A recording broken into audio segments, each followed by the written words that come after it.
Says who? In this situation, you really make the rules. So is that really a rule that you want to live by? Do you really want to gatekeep positive feelings to a future date that's not guaranteed to you?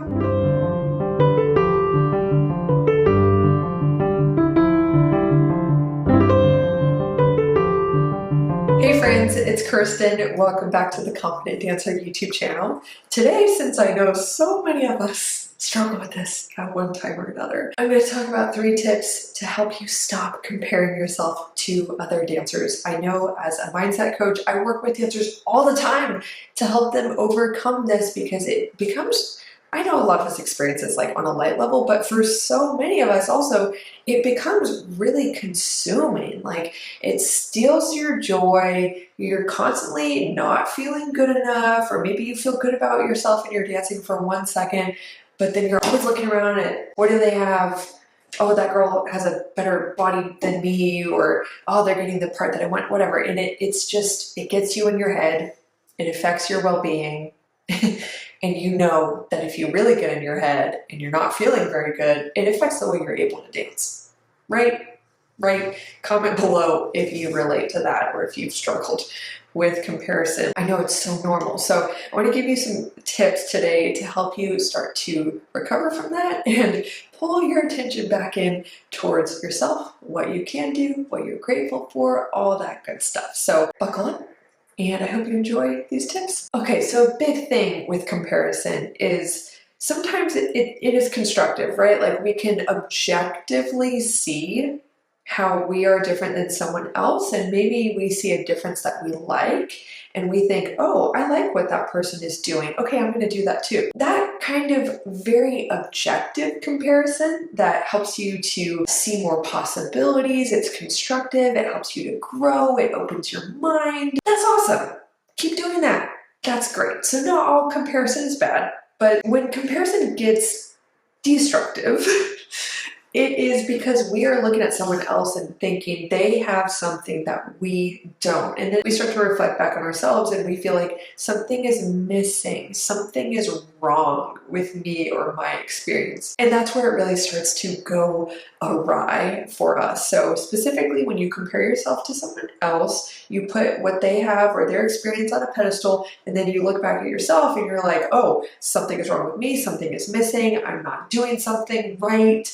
That's where it's not so good. Now, sometimes we might have an objective comparison and we're like, oh, that person put in the work and I didn't. You know what? If I'm really being honest with myself, I haven't been really putting in the work to get what I want. Okay, well then maybe you feel a little like, oh, like maybe a little regret for how you spent your time, maybe a little bit of anger towards yourself for not doing better. That is normal. And as long as you can notice it, and use that emotion to then take constructive action and say like, you know what, so I am going to put in the work. That's still constructive, at least I would say. You know, we're not perfect people who always feel purely positive emotions all the time, or we're not always perfectly motivated by just like the joy that we have of dance.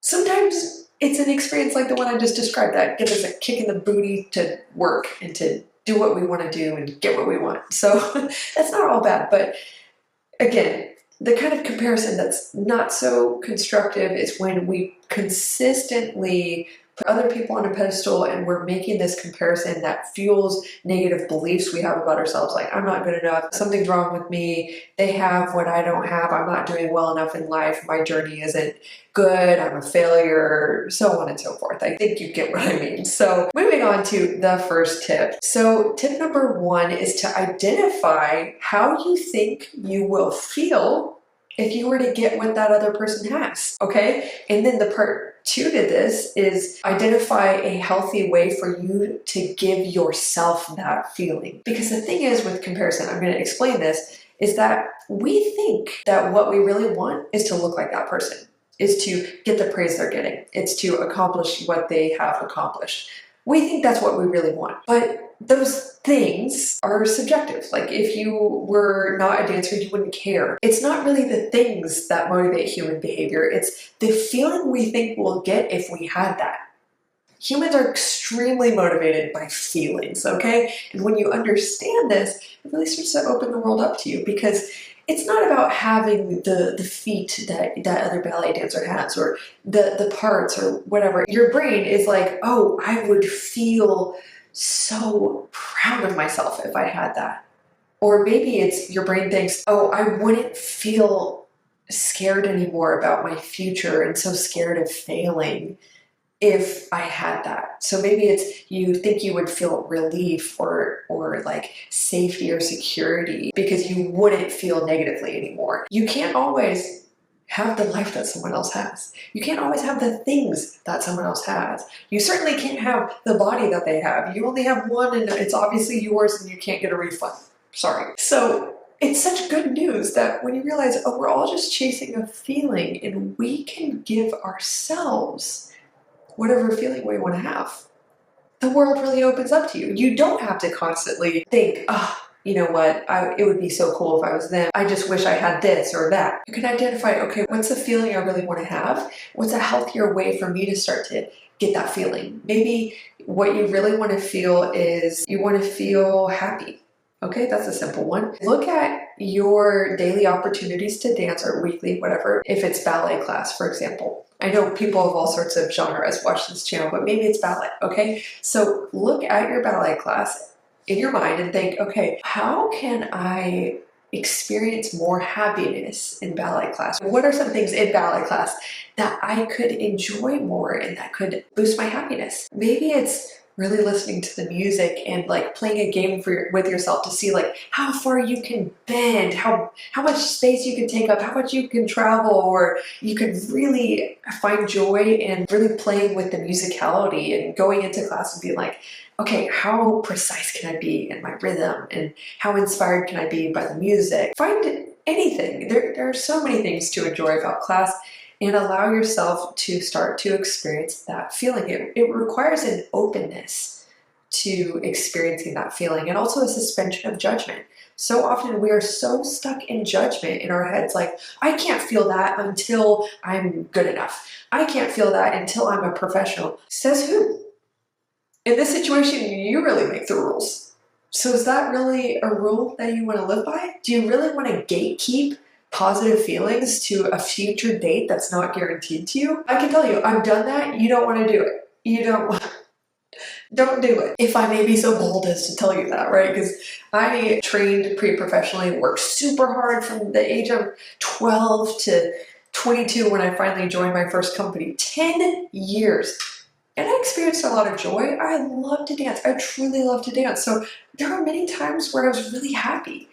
But there were also so many times where when I look back on my journey, I got to spend a total of less than 1 year in a company with a healthy body before a knee injury started to really take up my focus. And it obviously caused physical pain, emotional pain. And by the time I got to finally recover from that, or rather when I started the recovery process and had to step away from dancing professionally, that's when I looked back and I was like, oh my gosh, I left so much joy on the table.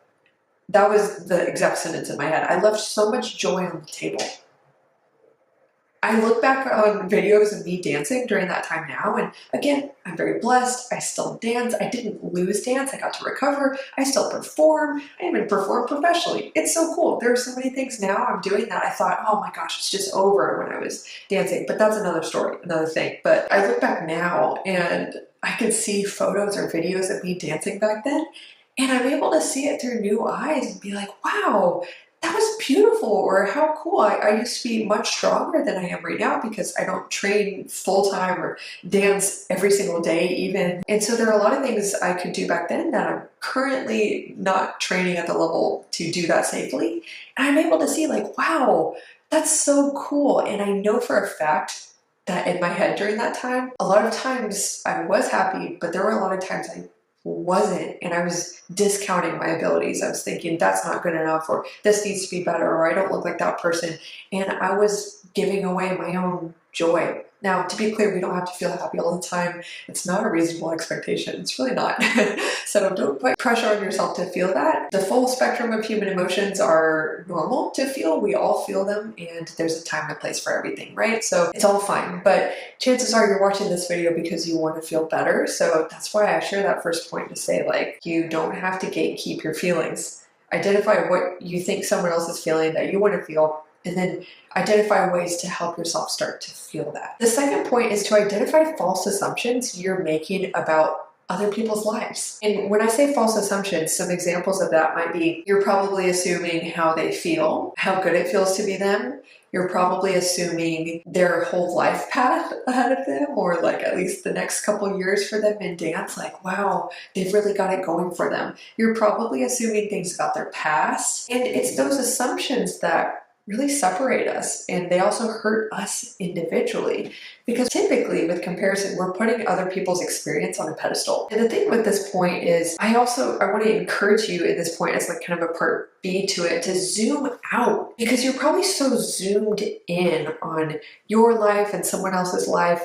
And the truth is that this moment, even if this moment is like a year or two, it's really a snapshot. It's a small moment in time out of your whole life, and you're making judgments about how much better someone else's life is, as if you're judging their whole life, but really all you're judging it based off of is a small sample size. And that's not to say that we should just make ourselves feel better by being like, oh, you know, life will get hard for them one day. I mean, do I have thoughts like that sometimes? Yes, we're all human, right? Not totally proud of it, but sometimes we think it. And that is something that I definitely work on. Like, don't put other people down just to make yourself feel better, even if it's just in your own head, right? Because that really just points to an insecurity within yourself. That's an opportunity for you to work on that instead of focusing so much on them and needing other people to be lower for you to feel good, right? But again, identify the false assumptions you're making about someone else's life, zoom out, and just remember that what we haven't experienced yet is a mystery. We don't know. Life is full of so many things, and a beautiful life will look different for everybody. I used to be so frustrated and like angry at my mom when she was trying her best to comfort me as a teenager, when I would be like, this girl in my class was told that she has potential, and here I am working so hard and no one notices me, and where am I going? I ended up dancing professionally and that girl didn't. But little 14-year-old me didn't know that was going to happen. And I'm not saying, oh, my life is so much better than that girl. I hope that girl has so much joy in whatever path has unfolded for her in life. And we all, God willing, have so much ahead of us. So it's just really not fair to hold all these false assumptions about yourselves, about yourself, about others, about their whole life, when you're really just judging it based off of a small moment in time. And also there's typically that assumption of what you think good is, okay? And that gets really meta and also really life-changing when you understand good is a judgment. It's completely a subjective judgment when we're measuring like how good is someone else's life. There are some measures we can use that, again, they're chosen, they're subjective, and that's fine. Like, it's not always wrong to use judgment, but put it in its place, okay? Sometimes we don't even realize how we're making our subjective judgments of what we think a good life is, or a good career, being even a quote-unquote good dancer. We're using subjective terms as if they are objective universal truths. Like, yes, someone else's life is just better than mine. Anyway, I will stop on that point. Clearly, I have a lot of thoughts on that. I can obviously go on and on and on about this, and this is really just a taste. Again, when I work with dancers to help them overcome the insecurities that are leading them to compare themselves to others, there's a lot that goes into it. A lot of times it's belief systems, past experiences, values. There's so much that we work on in the coaching program I do to really help dancers recover from this. But to just round out this video, point 3 is to remember that typically when we are starting to look around and compare ourselves to other people, we only really started looking usually because we're not happy about something in ourselves or our own lives or our own journeys. And instead of making your focus go so much towards other people from that moment, and just making your focus, okay, how do I get what they have, be like them, or be better than them? Come back to yourself. Come back to, okay, what am I not happy about within myself for my own life? And how can I start to resolve that, heal that, or even let myself be happier with my own life? Even if it's outside of the studio, doing more self-care, building better friendships and a tighter sense of community, that adds a lot of joy and meaning to life. Like, there's so much research about how even social connection literally increases our longevity. It's a huge influence on not only our life satisfaction, but even our physical health. It's amazing. So maybe letting yourself be happier in those areas, or pouring into another outlet in your life that makes you feel more well-rounded and not so attached to how ballet or dance or whatever genre you do, how that's going for you. Like, maybe you're also focusing way too much on this one area of your life as if it's your whole life. And this is an opportunity for you to pour back into yourself and realize, okay, I'm only looking around because I'm not happy in some way. Because truly, if you were satisfied, why would you be looking around, right?